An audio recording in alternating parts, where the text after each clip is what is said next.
रिश्तेदार हर किसी की लाइफ में होते हैं, लेकिन रिश्तेदार किसी को भी अच्छे नहीं लगते। आजकल की जनरेशन्स को वैसे ही अपने रिश्तेदारों से नफरत होती है, और हो भी क्यों ना।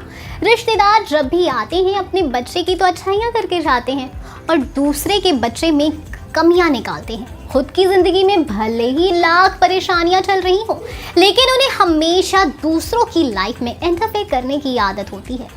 लेकिन इन सब बातों को सहन करने के बाद भी जो अपनी लाइफ में सक्सेस को हासिल कर लेते हैं, वही असली बाजीगर कहलाते हैं। और ऐसी ही बाजी जीती है हम सभी के चहीते रॉकी भाई यानी यश ने। यश ने अपनी एक्टिंग की शुरुआत जब की थी तो वो घर से अकेले निकले थे। तब उनके पापा ने उन्हें कहा था कि बेटा अपने रिश्तेदारों की हेल्प कभी मत लेना, और यश ने अपने पापा की ये बात मानी और खुद के बलबूते पर खड़े हुए। किसी को भी सही राह दिखाना ये हर किसी के बस की बात नहीं होती। हम ये सोचते हैं कि हम जो कर रहे हैं वो बिल्कुल सही होगा।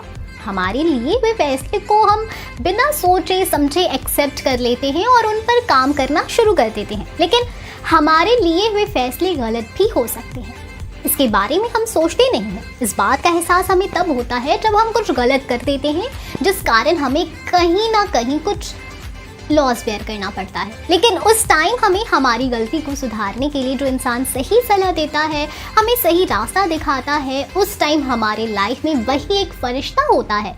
इसी तरह फिल्मी इंडस्ट्री में भी फरिश्तों की कमी नहीं होती, और उन फरिश्तों को हम लोग डायरेक्टर्स के नाम से जानते हैं, जो एक्टर्स की गलतियों को सुधारते हैं और उन्हें सही राह दिखाते हैं। एक्शन की दुनिया में जब से रॉकी भाई ने कदम रखा है, तब से मानो सारे एक्शन हीरोज को उन्होंने लंबी छुट्टी पर भेज दिया है। रॉकी भाई को तो आप सभी जानते ही होंगे। रॉकी भाई ने अपनी असली पहचान केजीएफ मूवी से बनाई। केजीएफ में रॉकी की दमदार एक्टिंग और जबरदस्त एक्शन सीन्स को देखकर अच्छों के मुंह खुले के खुले रह गए थे। केजीएफ में रॉकी ने एक्शन और अपनी एक्टिंग से ही ऑडियंस को अट्रैक्ट नहीं किया था, बल्कि रॉकी नाम के कैरेक्टर का जो एटीट्यूड था उसे भी यश ने इस तरह निभाया कि अगर किसी और को यश की जगह शायद ये रोल मिलता तो शायद ही कोई ऐसे यश जितना अच्छा कर पाता। यश ने केजीएफ में अपना एटीट्यूड तो दमदार रखा ही, साथ में जो गेटअप यश ने लिया था वो भी काबिले तारीफ था। आज भी यश के फैन उनके इस लुक के दीवाने हैं। केजीएफ का मतलब कोलार गोल्डफील्ड। केजीएफ की मूवी केजीएफ आने से पहले शायद ही कोई होगा जो केजीएफ के बारे में जानता होगा।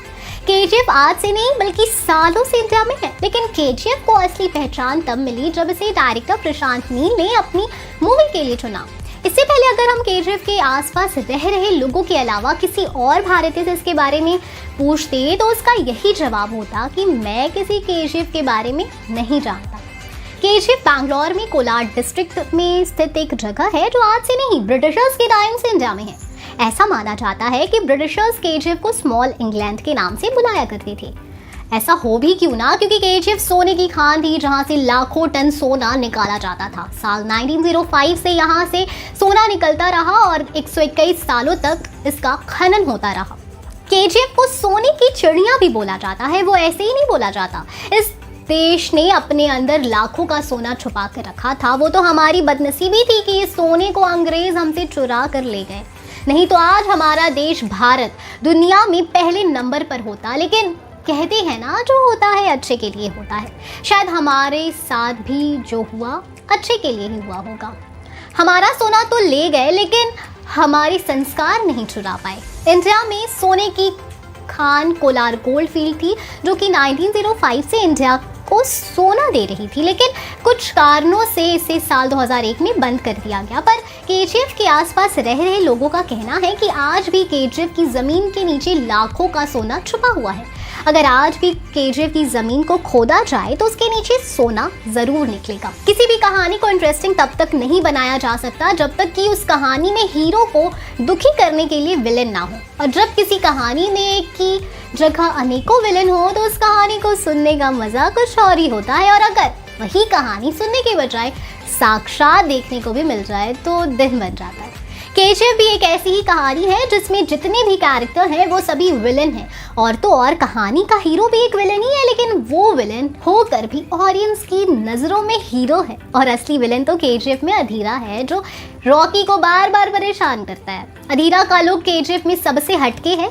अधीरा की ड्रेस तो उससे भी ज़्यादा लाजवाब। अधीरा की ड्रेस दिखने में जितनी लाजवाब थी, इसे वेयर करना भी उतना मुश्किल था। अधीरा की ड्रेस का वेट 25 किलो से भी ज़्यादा था। कैसा लगेगा अगर हम आपको कहें कि केजीएफ की कहानी एक सच्ची घटना पर आधारित है? झटका लगा ना? जी हाँ, ये बात एकदम सच है। केजीएफ की कहानी एक ट्रू स्टोरी है और इंडिया में सच में एक ऐसा इंसान था जिसके पास इतना सोना था कि वो पूरे इंडिया का कर्ज उतार सकता था। यही कारण था कि जहाँ वो रहता था वहाँ पर उसने किसी भी तरह की कमी नहीं छोड़ रखी थी। हम बात कर रहे हैं केजीएफ की। ऐसा कहा जाता है कि केजीएफ एक ऐसी जगह है जहां पर इंडिया में सबसे पहले इलेक्ट्रिसिटी आई थी, और ऐसा माना जाता है कि जब पूरे भारत में रात को अंधेरा रहा करता था, तब केजीएफ ही एक ऐसी जगह थी जो रात में जुगनू की तरह चमकती थी। और जब कहीं पर भी रेलवे की पटरी नहीं डली थी, तब भी सबसे पहले ट्रेन केजीएफ से ही शुरू हुई थी। केजीएफ मूवी की कहानी एक ऐसे आदमी की कहानी थी जिसके पास बचपन में कुछ भी नहीं होता, लेकिन वो किसी तरह मेहनत करके खूब पैसे कमाता है, और वो पैसा सारा इसलिए कमाता है ताकि वो अपनी माँ को सोना ला कर दे सके। रॉकी अपनी माँ से ये वादा पूरा करता है कि वो उसे सोना ला कर देगा, और वो अपनी माँ को दिए इस वादे को पूरा कर भी लेता है। लेकिन जब तक रॉकी का सपना पूरा होता है तब तक रॉकी की माँ नहीं रहती। लेकिन अब रॉकी के पास सब कुछ है। केजीएफ में रॉकी जिस पैलेस में रहता है वो देखने में बेहद खूबसूरत होता है। मूवी में केजीएफ के पास ही रॉकी के उस पैलेस को दिखाया जाता है, लेकिन असल में उस पैलेस की शूटिंग के लिए केजीएफ की टीम को मैसूर जाना पड़ता है। तो अब आप बताइए कि आप कितने एक्साइटेड है केजीएफ 3 को लेकर। हम फिर मिलेंगे एक नई वीडियो के साथ। तब तक खुश रहिए, बाय बाय।